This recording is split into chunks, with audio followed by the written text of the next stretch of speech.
listening part of the occupational English test has 3 parts, and in each part, you will hear a number of different extracts.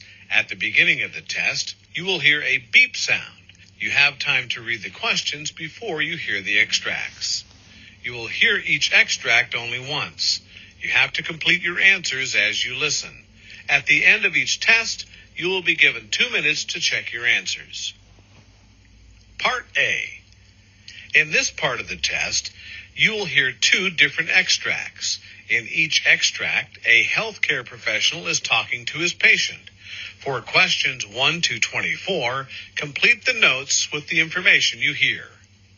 Now, look at the notes for extract 1.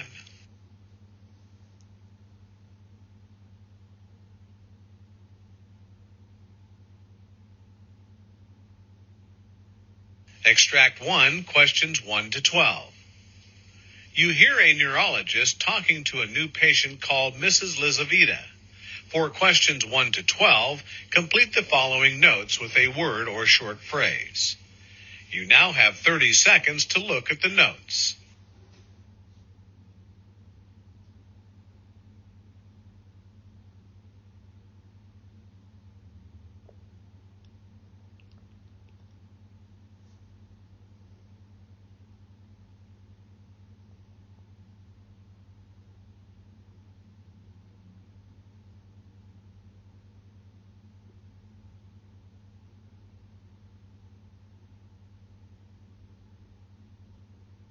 Good morning, doctor. Good morning, Mrs. Lizaveta. Could you tell me what the problem is? I have a mild gait impairment and cognitive slowing, doctor. What's your age? 71, doctor. I think I walk in a funny manner. Actually, my husband has noticed this over the past 3 months and says I have broadened my base and have developed stoop posture. My balance has also started declining. I have to use walls or furniture to stabilize myself. However, I'm not using any kind of assistive device. So what about your bowel and bladder movements? I do not have any issues, doctor. No frequency, issues, or urgency. Do you have any headaches? No, doctor. Have you experienced any change or decrease in your memory or thinking? It is not as smart as it used to be earlier. However, I am able to pay the bills. My thinking has slowed down. I often get stuck with the words when I speak. Have you ever had any trouble with syncope or vertigo? I don't have any trouble with syncope, but I've had some episodes of vertigo. I was diagnosed with hypertension in 2014, but no snoring or apnea. Any other complications? I've had arthritis since 2000 and thyroid abnormalities since 1975. Have you had any surgery? Well, I had a hysterectomy in 1992 and a wrist operation after I fell down in 1972 with a titanium plate and 6 screws. All right, can you give me a brief history of any illness in your family?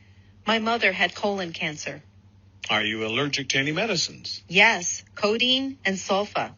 What medications are you taking now?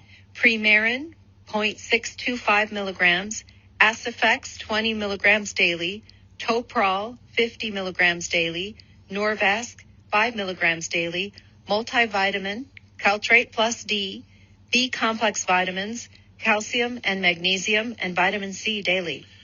Well, after reviewing all of your medical reports, I doubt that you've developed adult hydrocephalus. Your diagnosis reports show blood pressure 154/72, and your heart rate's 87, and the weight 153. And your pain is 0 out of 10. Your spine is straight and non-tender, and you have very mild kyphosis, but no scoliosis. And your gait assessment shows that you have some unsteadiness and a widened base. I've reviewed all your x-ray reports since 2009, and it shows a mild ventriculomegaly with trace expansion into the temporal horns. The Sylvian aqueduct appears to be patent. Your corpus callosum appears to be bowed and effaced. You have developed a couple of small T2 signal abnormalities, but no prominent changes in the paraventricular signal. I should have your cerebral spinal fluid leakage tested through lumbar punch method. With this test, I can assess your response to shunt surgery. There is a mild risk of meningitis of 2 to 3%.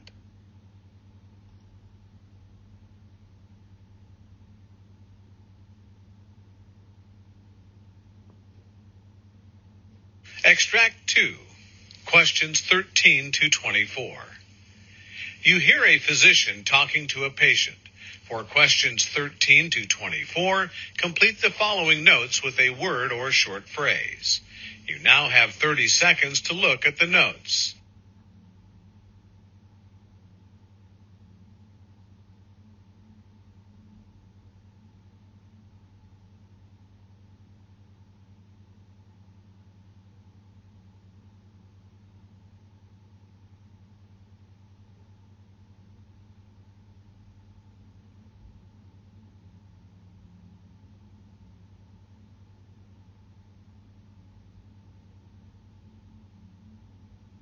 Hello, doctor. Hello, Jamila. Can you brief me about your health issue? Yes, doctor. Actually, I approached a physician about my abdominal pain 8 months back.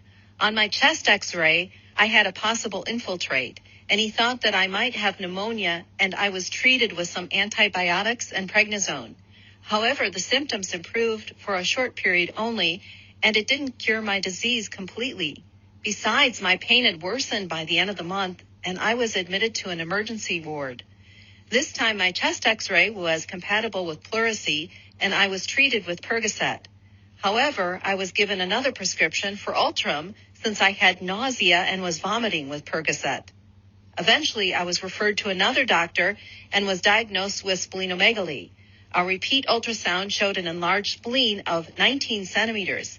My positron emission tomography scanning showed diffuse hypermetabolic lymph nodes of 1 to 2 centimeters diameter and an enlarged hypometabolic spleen. Finally, I had my lymph node biopsy on the right side of my neck last month, and mantle cell lymphoma was detected.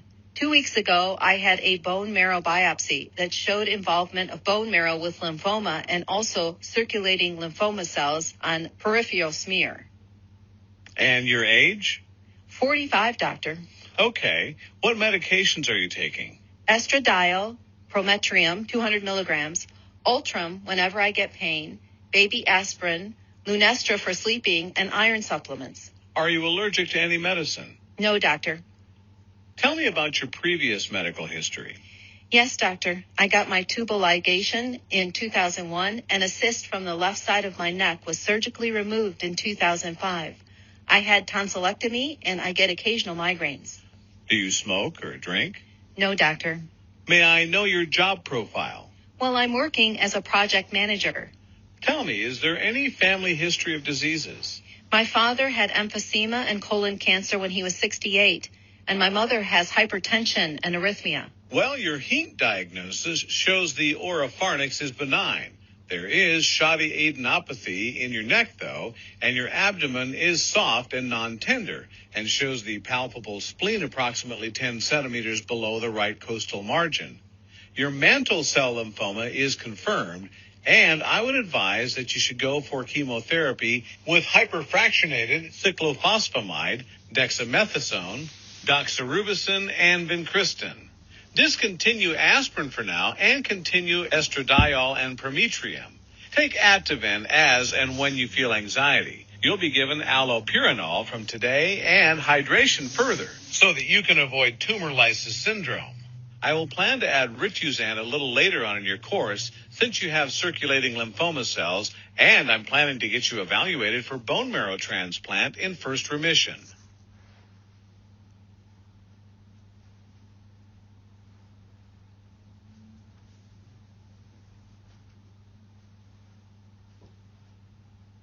That is the end of Part A.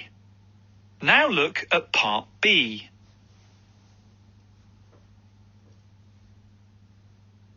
Part B. In this part of the test, you'll hear 6 different extracts. In each extract, you'll hear people talking in a different healthcare setting.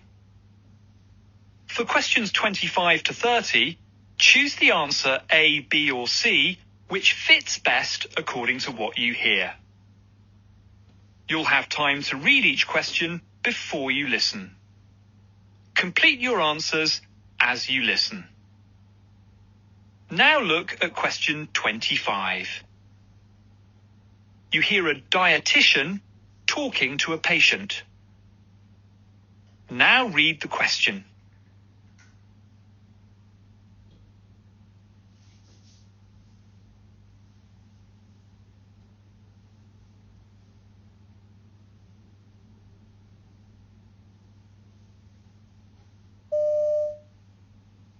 So what seems to be the problem?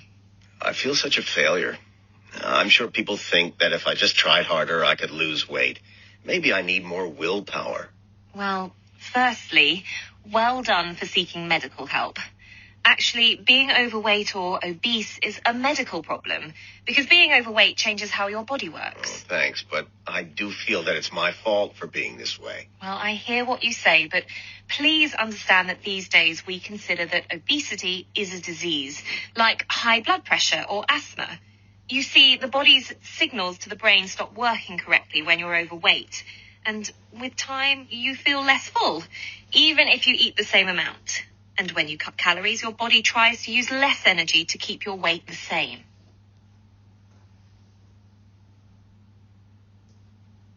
Question 26.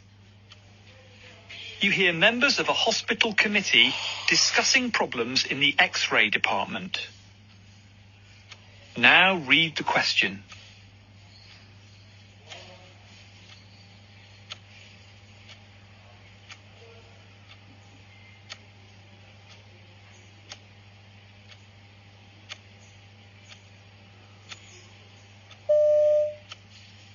So next on the agenda is the problems in the X-ray department. Nick, would you like to fill us in here?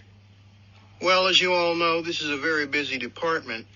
So we have 4 X-ray machines in all, including one in the fracture and orthopedic clinic area.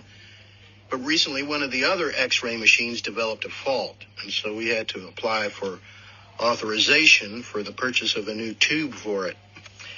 There's been some kind of holdup with the paperwork, and while we've been waiting, patients are being brought into the fracture and orthopedic area for X-rays there instead. And of course, that's causing further congestion.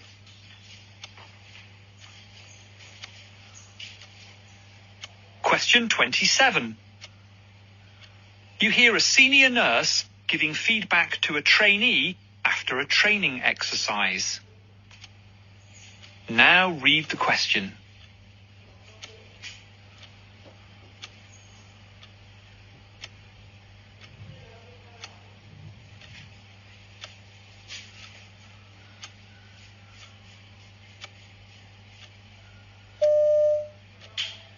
Okay, that went quite well, didn't it? But it took you a while to work out where the CPR board was kept. Yeah. So what does that tell you about this scenario? We need to check where things are before doing anything else. Exactly. And of course, it takes a second or two to put the head of the bed down, because you've got to have that part of the bed flat before you slip the board in. I wish there was a quicker way. So do I put the CPR board under, or would I normally hand it over to somebody else? It makes no difference as long as it's done.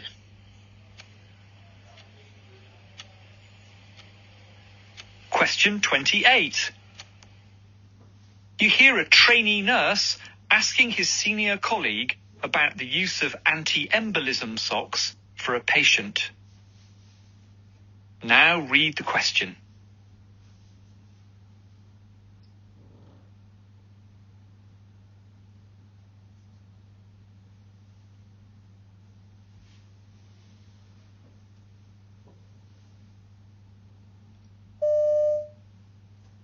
I noticed that Mrs. Jones isn't wearing the usual anti-embolism socks, but I didn't want to ask her why not, because she was asleep. Is it because her legs are swollen? Well, sometimes we don't recommend the socks if there's severe swelling with edema, but that's not the case here. Mrs. Jones was actually given them initially on admission last night, but she told us this morning that her lower legs were feeling numb. She described it as having no feeling. Until we've checked out the reason for that, for example, it could be an underlying condition which could damage her arterial circulation. We're reducing the risk of thrombosis by pharmacological means. Oh, I see.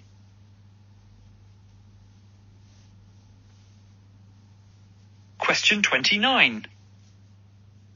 You hear a vet talking about her involvement in the management of the practice where she works. Now read the question.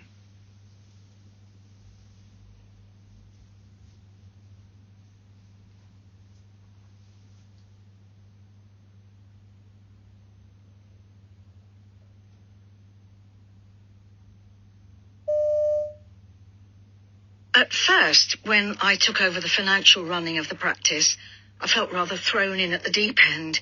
I really needed to know my stuff and be super organised, especially with the number of new drugs and treatments available now, all of which have to be very carefully costed.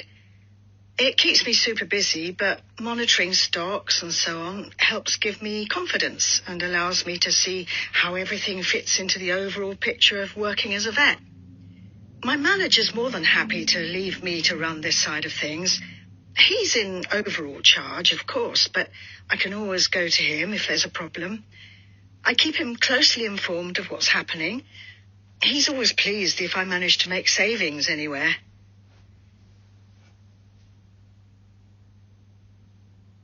Question 30. You hear a physiotherapist giving a presentation about a study she's been involved in. Now read the question.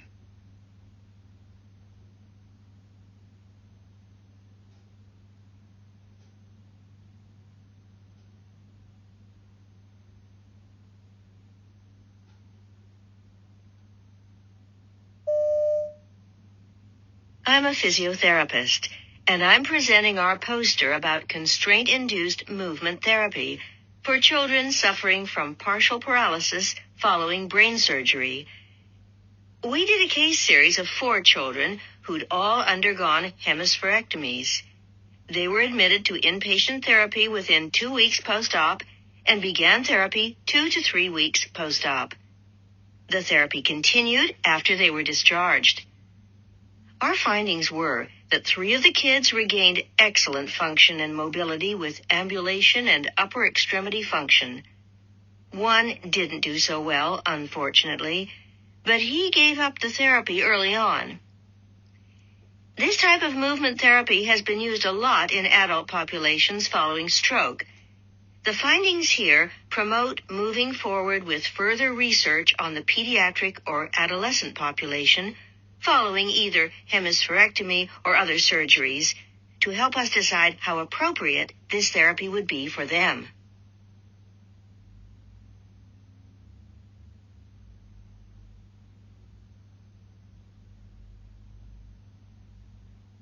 That is the end of Part B. Now look at Part C.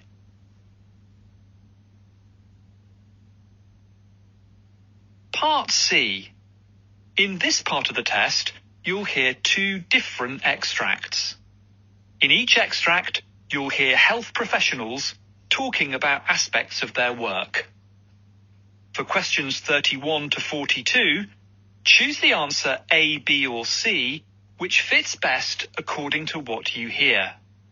Complete your answers as you listen. Now look at Extract 1. Extract 1, questions 31 to 36. You now have 90 seconds to read questions 31 to 36.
Hello and welcome to Health Research Roundup. For decades, people have been asked to fast before they have blood tests to check cholesterol levels. However, a new research report from an international group of experts suggests that this is not necessary. To discuss this research, my guest today is Christine Eriksson from Copenhagen University Hospital, who was a lead author of the study. Christine, welcome. Thank you very much. So why did we ever ask people to fast for blood lipids, for your blood fats? Well, if you ask me, I don't really know, except for that's what we've been doing for so many years. I really tried to read the literature and find some very scientific evidence supporting that it is superior to just taking a random non-fasting blood sample as we do now. And I had problems finding the evidence. There's a lot of arguments people put forward for why you should use fasting versus non-fasting, but really solid evidence that is better, I can't find it. So was this a tradition rather than science? I think so, yes. I mean, you can ask me why did it start? I think that some of the early studies, the original publications way back, said that they used fasting samples and therefore everybody thought you had to do that without really thinking why. But those early researchers may have had good reason to do it that way, but there's nothing I've seen that said it had to be done that way. And there's all this evidence now from Canada and the US, 2 excellent studies, one in children and one in adults. And then we have a lot of studies from Copenhagen, and they all show that when you just look at people that eat and drink whatever they usually do, and you take a lipid panel, cholesterol, triglycerides, a very common fat in the blood, then they don't really change very much in response to when you have been eating. So there is a difference? Yeah, the difference is in millimoles per litre. So it goes up by about 0.3 millimoles per litre. However, in clinical practice, when you look at triglycerides, you're interested in whether it increases 1 or 2 millimoles, not 0.3 millimoles. So that's what's clinically relevant. And even with a bad form of cholesterol, that's not going to make the difference between whether or not they put you on medication? Yeah, that's right. We provide data in this report where we did direct measurement and after fasting and in about 6,000 people. And the correlation between the two methods was, I can't see the difference. It looks exactly the same. So you moved over in Denmark to this official recommendation about 7 years ago. So what's happened since then? Have there been any issues because of undiagnosed cholesterol levels? No, everybody was happy right away. Even the laboratories that didn't change right away, they were pushed by patients because there were reports in the media telling them that at Copenhagen University Hospital, we're doing non-fasting, so everyone wanted to do it. And I can say today, patients, clinicians, laboratories, everyone's happy. Everyone likes it because it's so much simpler. And patients like it because they can go when it suits them to the pathologist, so they're more likely to turn up for their blood tests? Yes, of course. I don't have fantastic good numbers for you, but certainly you hear from so many colleagues that people don't go to have their lipid test because it's so complicated to fast. And then they have to go to work, to have an important meeting, and they can't do this in the morning. But now, doing a random non-fasting, you can come whenever it suits you. And very briefly, is there any circumstance where you should have a fasting blood fat level done? Well, this recommendation, it's 21 world experts, many from Europe, the US, and one from Australia also. And of course, when you have so many experts, there's always someone that thinks there's certain situations. We list a few where you can do. For example, for patients with diabetes, the fasting requirements might be an important safety issue because of problems with hypoglycemia. But if you ask me, way down in my heart, is it necessary? I don't really think so.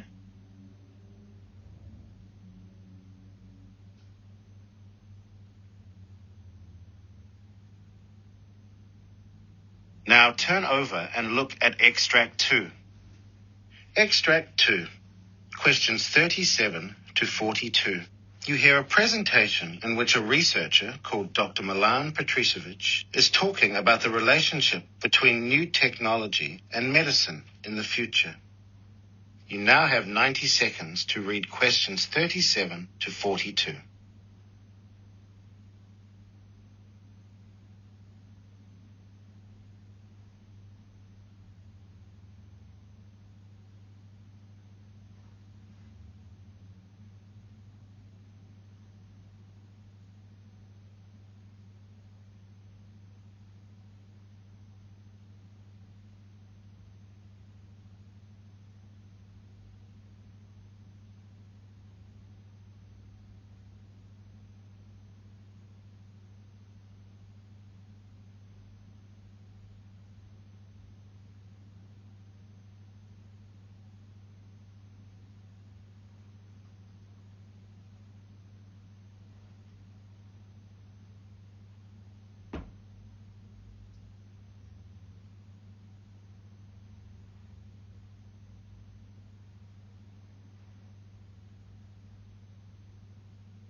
Hi, I'm Dr. Milan Petricevic, and today I'd like to talk about the future of medicine, particularly in relation to the current technological revolution. To many of us, it seems inevitable that medical robots, automation, and artificial intelligence will replace many jobs in healthcare. Surgical robots are becoming increasingly more precise, and right now, man-sized robots can lift and move patients and transport them throughout a hospital. Silicon Valley investor Vinod Khosla once said technology would replace 80% of doctors because machines will be more accurate, objective, and cheaper than the average doctor. He added that eventually we won't need doctors at all. However, I disagree. Instead, I think technology in some specialties will finally allow doctors to focus on what makes them good physicians, treating patients and innovating, while automation does the repetitive part of the work. So let's look at some examples of how different areas of medicine will benefit from current technological advances. Take general practitioners as an example. Many doctors choose this specialty today because they have a chance to make a long-term impact on someone's life. And it's true that GPs enjoy tremendous trust from their patients. But seeing someone only when they are sick makes it hard to prevent disease and ensure someone's long-term well-being. It's even harder to do this when waiting rooms are overflowing and you only have 15 minutes to diagnose the illness, design a therapy, and offer health advice. In the future, wearable sensors and devices that stream data to a doctor's smartphone will notify them whenever vital signs are acting up and provide them with all the data they need wherever they are. These devices will also ensure doctors only treat patients who really need professional care, making it possible to offer simple treatment advice remotely.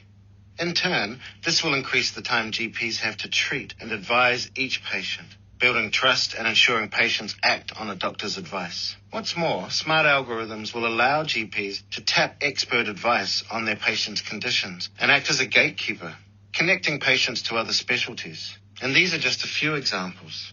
So what about radiology? Well, already IBM's Medical Sieve shows how artificial intelligence algorithms can scan hundreds of radiology images in seconds, doing the repetitive job of finding malignant or out-of-place phenomenon that currently radiologists have to do daily. This technology won't replace this important specialty. Instead, radiologists will have time to supervise how the algorithm is doing, or to research and innovate, making the technology behind these devices even better. Their time will be much more productive rather than spent checking hundreds of x-rays a day. Ophthalmology will bring science fiction technologies to patients in the near future. Retinal implants might give vision back to those who have lost it, or even give humans supervision, augmenting what we can already do. In sports medicine and rehabilitation, the first forms of activity records from tech like Fitbits all focused on people who exercised regularly, but only provided basic insight into how they were performing. Now, a new generation of devices tailored to professional athletes is hitting the market, with apps providing detailed insights into movement patterns and force output in any movement. Sports medicine physicians will have concrete data to measure how athletes are improving. By the time these reach the mainstream public, sophisticated algorithms will be ready to analyze data from these devices and provide personalized suggestions to improve performance and to speed up recovery. Similarly, video consoles from Xbox to Microsoft Kinect will offer a way of monitoring how a patient is doing from a distance by seeing their progress liquidly on a screen. In oncology, this specialty will pave the way for personalized medicine. Even now, oncologists customize therapies to a patient's genetic background and their tumor's molecular makeup. Cheaper genome sequencing and measuring blood biomarkers are speeding up this process, with companies like Grail working on fluid biopsies which could filter tumor cells from blood samples. Tumors could soon be diagnosed earlier and analyzed without costly surgery. What's more, artificial intelligence could soon be used to help oncologists understand and even cure cancer. Already, IBM Watson obtains all the relevant information from millions of studies about a patient's case and makes suggestions for treatment plans most likely to work. In the meantime, patients are better informed about the disease thanks to social media communities of fellow patients. These signs all point to a bright future for oncology in partnership with new tech innovations. So what does this all point to? Well, my conclusion would be that, all in all, many jobs will be taken over by robots and automation in the coming years, but at the same time, amazing opportunities will also emerge, especially in medicine. These will require physicians to acquire new skills and improve their existing ones. In my opinion, the majority of specialties will have more time for patients and better insight into disease.